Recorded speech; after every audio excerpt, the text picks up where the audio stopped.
the morning began with unsettling news. Rajnagar's biggest daily carried a chilling headline. Archaeological team vanishes in mysterious island expedition. The story was grim.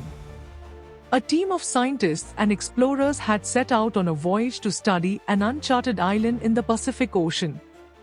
Radio contact was lost 3 days after they landed. No messages, no distress calls, only silence. Commissioner Agrawal called an urgent meeting. Inside his office, police officials whispered nervously. A large map of the Pacific lay pinned on the wall, the island marked with a red circle. "Dhruv," Agrawal said gravely as the young hero entered, "this isn't just about missing scientists. This expedition was funded by the government. If we don't bring them back, Rajnagar's reputation and international ties will be damaged." Dhruv, tall and athletic in his blue and yellow costume, studied the map. His sharp eyes narrowed. "Which means we don't just have lives to save, but the honor of our nation." "Yes," the commissioner sighed, "but there's more. We intercepted a faint last radio signal before communication died." One single word, screamed in fear. He handed Dhruv the transcript. The word was Aadamkhoron. Dhruv's jaw tightened. Cannibals. That night, as the moon glowed above Rajnagar, Dhruv prepared for the most dangerous mission of his life. Alone, with no backup, he would travel across oceans, to an island unknown to maps, to a place whispered as a paradise of cannibals. The sea roared like a beast as Dhruv's small boat cut through the waves. Hours passed before the fog lifted, and finally, he saw it, the island. Tall cliffs jutted like jagged teeth, dense forests loomed, and strange bird cries echoed through the sky. The air smelled of damp earth and something darker, something rotten. Dhruv secured his boat and stepped onto the shore. Immediately, his instincts sharpened. Broken crates lay scattered, remnants of the expedition. Torn papers fluttered in the sand. And then, he saw it. A boot, half buried, with dried blood on the leather. "Too late," Dhruv muttered.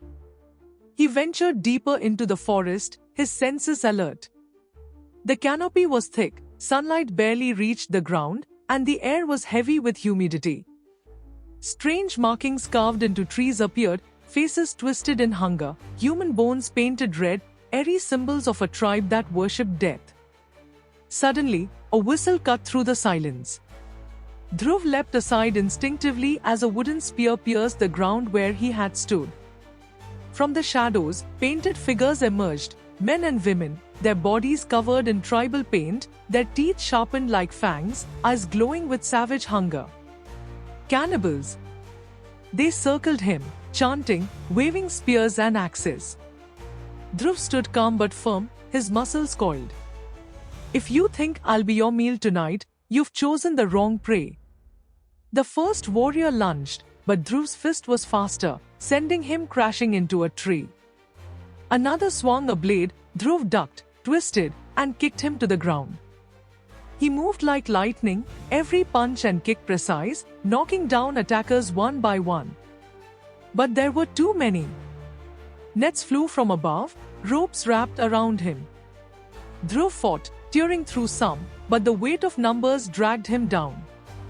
A blow struck his head, and darkness swallowed him. When he opened his eyes, he was tied to a wooden pole, carried by chanting cannibals deeper into the jungle. They brought him to a massive clearing. Torches lit the night, drums thundered, and in the center stood a horrifying sight, an altar built of skulls, decorated with bones. Around it, hundreds of cannibals danced wildly, chanting in their guttural tongue. Atop the altar sat a throne, and on it, their leader, a massive man, covered in scars and bone jewelry, his face painted white like a skull. His eyes glowed with cruelty as he raised a staff carved from human spine. "The chief," Dhruv whispered to himself. The chanting grew louder as a cage was dragged into the clearing. Inside were the missing scientists, weak, terrified, but alive. Their eyes lit with hope when they saw Dhruv, though their voices trembled with fear. "Help us, please!" the chief roared, silencing the crowd. He pointed at Dhruv. "Tonight, the gods feast on warrior blood. Tomorrow, the weak shall feed us." The mob erupted in cheers. Fires blazed, knives gleamed. A circle of warriors surrounded Dhruv, ready to slaughter him like an animal. But they underestimated the man they had captured. With a sudden burst of strength, Dhruv broke the ropes binding his wrists. Gasps filled the air. Before they could react, he leapt high, twisting in midair, and landed with a crushing kick that sent two warriors sprawling. He grabbed a spear, spun it like a staff, and struck down attacker after attacker with furious precision. The crowd screamed in rage. The chief himself descended from his throne, swinging a giant club. "You dare defy the gods? I don't fear your gods!" Dhruv shouted, blocking the club with his spear. The impact shook the ground. They clashed, wood against wood, strength against agility. The chief was powerful, but Dhruv was faster. He ducked, rolled, struck, and finally delivered a blow that shattered the chief's club into pieces. With a final spinning kick, Dhruv knocked him flat on the altar, unconscious. The cannibals froze, unsure whether to attack or kneel. Dhruv seized the moment, grabbing the keys and rushing to free the scientists. "Move! Follow me!" But the nightmare wasn't over. Escaping the village was chaos. Dhruv fought off pursuers, leading the scientists through the forest. Their breaths came heavy, fear etched on their faces. But just as freedom seemed near, the ground opened into a cavern entrance, glowing with torchlight. "Down here!" Dhruv commanded. They rushed inside. The caves were damp, lined with strange drawings of men hunting men, gods feasting on flesh, endless cycles of death. The deeper they went, the stronger the smell became, like rotting meat. And then they saw it. A pit, filled with bones. Hundreds of skeletons piled high, skulls cracked open, ribs gnawed clean. A paradise of cannibals was nothing but a graveyard of victims. The scientists gagged in horror. They've been feeding here for generations. Before they could move, figures emerged from the shadows, elite cannibal warriors, larger and stronger than the rest, armed with jagged blades. Their leader wore a necklace of fresh human fingers, his eyes blazing with fury. "You may have defeated our chief," he growled, "but you'll never leave this island alive." The warriors attacked. Dhruv pushed the scientists back. "Stay behind me." The battle was brutal. The narrow caves echoed with the clash of weapons and the roar of warriors. Dhruv fought with unrelenting speed, his fists smashing jaws, his kicks breaking ribs. He seized rocks, spears, anything at hand to fight back. Every move was survival, every strike life or death.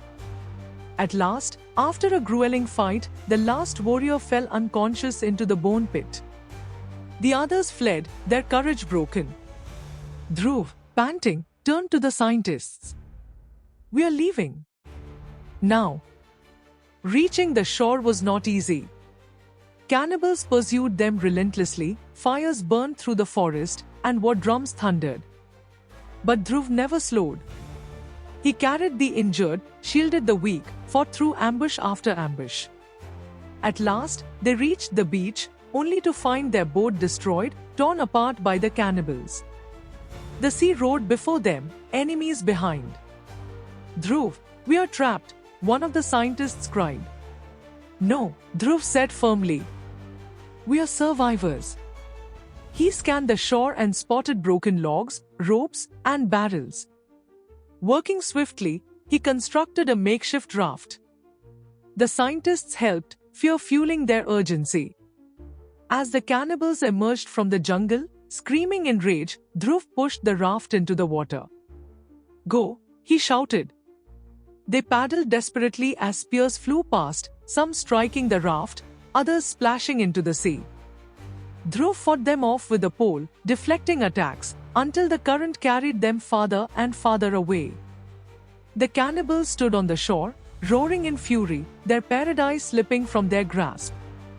As the island grew distant, Dhruv looked back once. Your paradise ends where humanity begins. Days later, a rescue ship spotted the raft drifting in the vast ocean. The scientists were saved, their eyes filled with gratitude and tears. Dhruv stood on deck, staring at the horizon, silent but resolute. Back in Rajnagar, cheers erupted as news spread. Super Commando Dhruv had brought the missing team home alive. The world praised his courage, but Dhruv knew the truth. The island was still there, hidden in the Pacific, a cursed paradise where death danced every night. Standing atop a skyscraper, gazing at his city, Dhruv whispered to himself, "The world hides many monsters. Some wear masks, some wear crowns, and some sharpen their teeth in jungles. But as long as I breathe, none will feast on the innocent." With that, Dhruv leapt into the night sky, Rajnagar's eternal guardian, its symbol of courage and humanity. And far away, on the island of Cannibals, the drums of hunger still echoed, but they no longer had the courage to whisper his name. If you like the story, then subscribe to the channel for more interesting stories.